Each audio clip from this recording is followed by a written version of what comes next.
Jesus diante do sinédrio. Muito bem, lembrando que Jesus foi preso. No momento em que ele foi preso, o que aconteceu com seus apóstolos? Fugiram todos. Querida Regina, seja bem-vinda. Todos fugiram. E ele, então, foi levado para o sinédrio. Então, ele não é levado em primeira instância para Pilatos. Pilatos era o representante do imperador, do Império Romano, não é? Ali em Jerusalém, e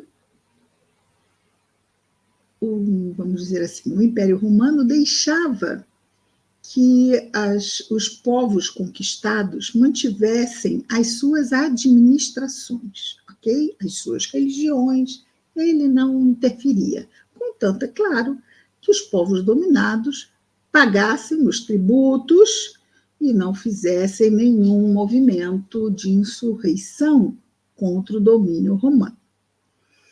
A única coisa, ou uma das coisas, que o povo dominado não podia fazer era executar.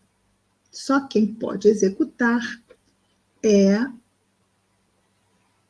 o governo romano. Mas eles não queriam Jesus preso, eles queriam Jesus morto. Portanto, eles tinham que, de alguma forma, levar Jesus a Pilatos com já um processo muito bem encaminhado. Porque se fosse eles a decidirem e a fazerem, estava tudo resolvido. Eles não precisavam dar conta para ninguém. Bastava contar uma história lá que fizesse que convence, e quem não acreditasse, só lamentamos, não é? Às vezes isso acontece. E ali era diferente. Eles não podiam fazer o que queriam com Jesus. Eles tinham que mandar Jesus para Pilatos. Sim, para que Pilatos o matasse, ou o mandasse matar, porque era o romano responsável ali na terra dominada de Israel, não é? Então, ele foi levado primeiro para o sinédrio. E ali, então, nós vamos ver o que aconteceu. Nós vamos ver que eles estão juntando, vamos dizer, peças ao processo que eles querem caminhar para Pilatos, ok? Vamos lá ver o que acontece, então. E conduziram Jesus ao sumo sacerdote. E reúnem-se todos os sumos sacerdotes, os anciãos e os escribas. Os anciãos eram responsáveis pela manutenção das tradições, não é? Os sacerdotes, muito pela gerência administrativa e também pelos ritos, não é? Pelos rituais. E os escribas eram os responsáveis pela escrita tanto da escrita da Torá, quanto do que fosse necessário ser escrito em termos do que fosse decidido ou resolvido, estavam lá os escribas para isso. E ainda tínhamos, não é, os fariseus. Os fariseus eram aqueles que tomavam conta para ver se tudo estava sendo feito conforme a lei. Mas aqui estavam reunidos sumos sacerdotes, anciãos e escribas. Sumos sacerdotes e anciãos são o quê? O poder executivo, podemos dizer assim, não é? E os escribas iam fazer o quê? Estavam fazendo todo o trabalho de registro, não é? Faz-se entender facilmente isto. E estava assim, peraí. Escribas, muito bem. Versículo 54. Estamos no capítulo 14 de Marcos. Não falei isso, né? Perdão. Estamos no capítulo 14 do evangelista Marcos. Vejamos aqui o versículo 54. Pedro Pedro, lembram? Pedro disse que morreria com Jesus, e Jesus disse que isso não ia acontecer porque ele ia negá-lo 3 vezes antes que o galo terminasse de cantar, não é?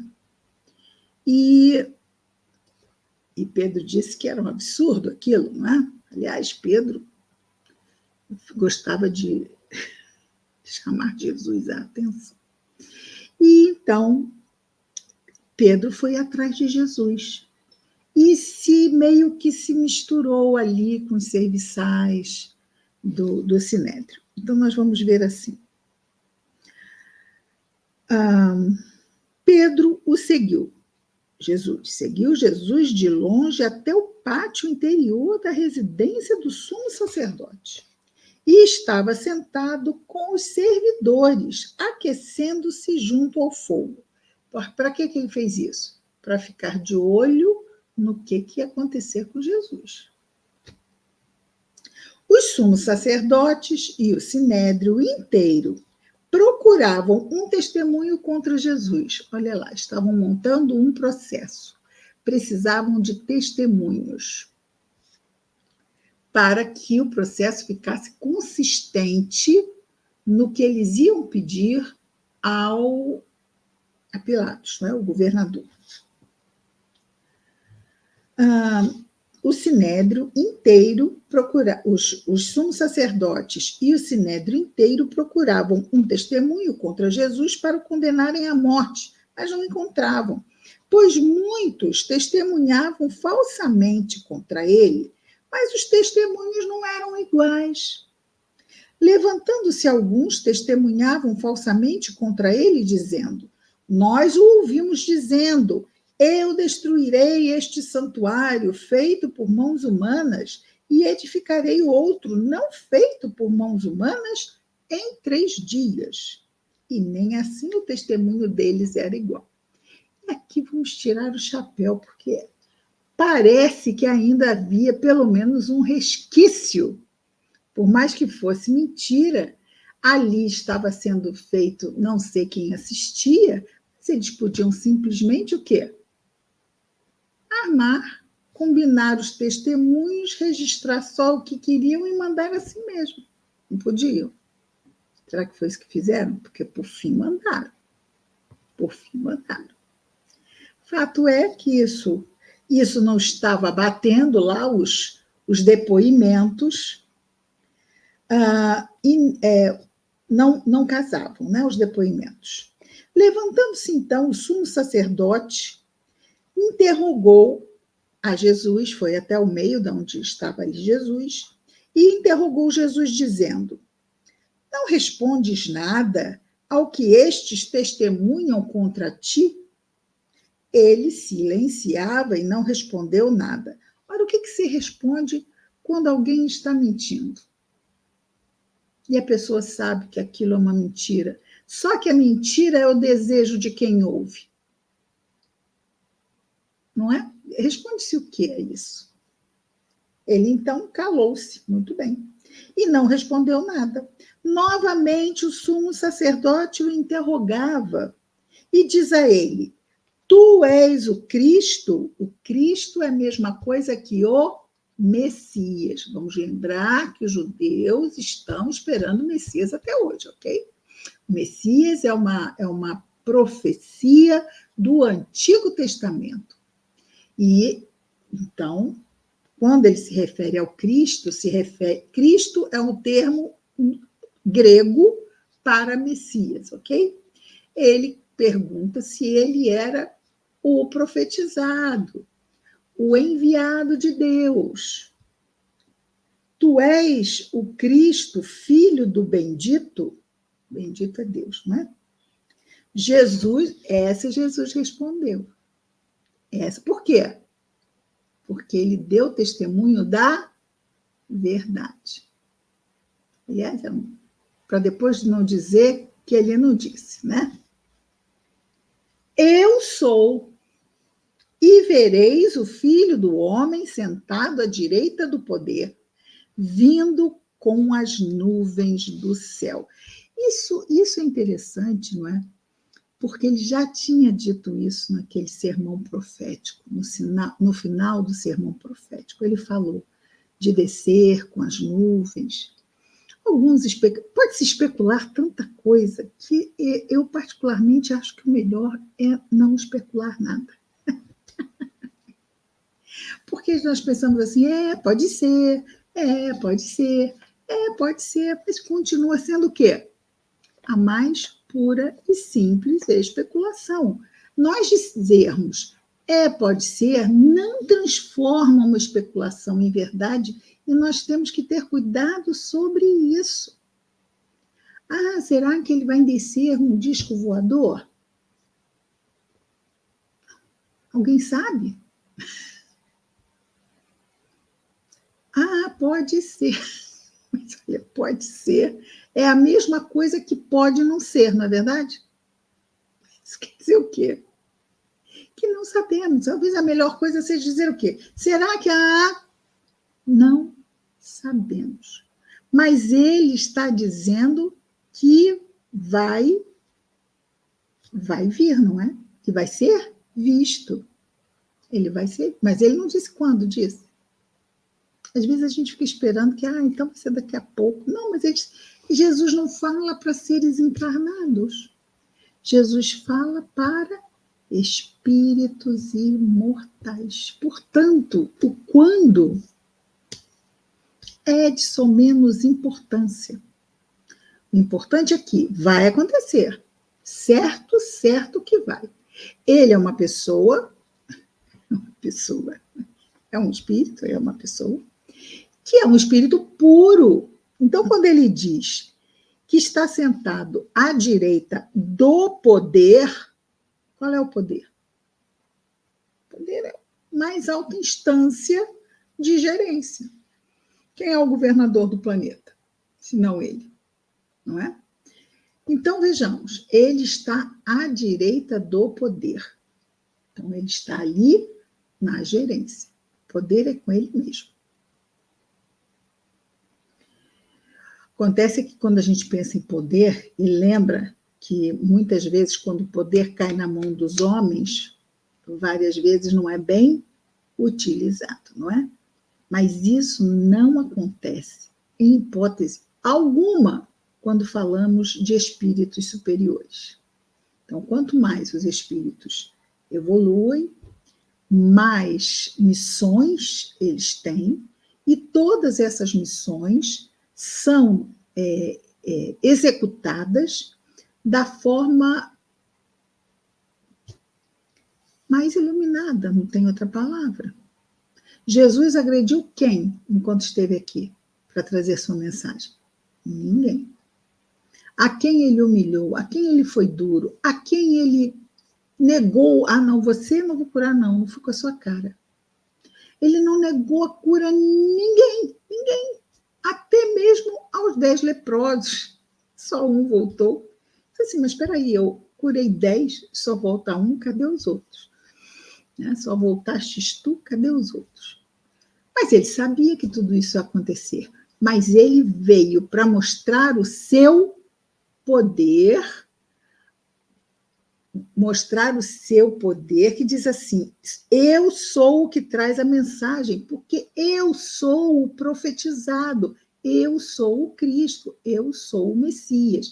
Então, tudo que Jesus fazia, e muitas coisas do que ele fazia, tinha que se reportar à profecia. Quando ele pede que João Batista o batize, João Batista diz que não é digno de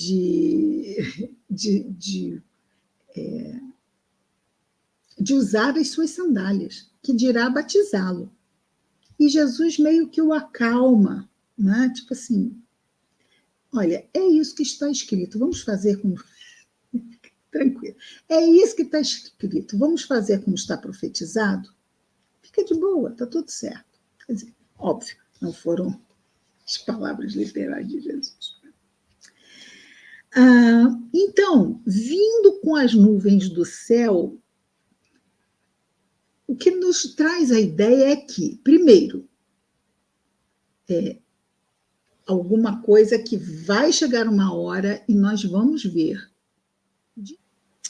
E aí, Jesus disse isso para o sumo sacerdote, ia ficar baratinho? Jesus sabe, né?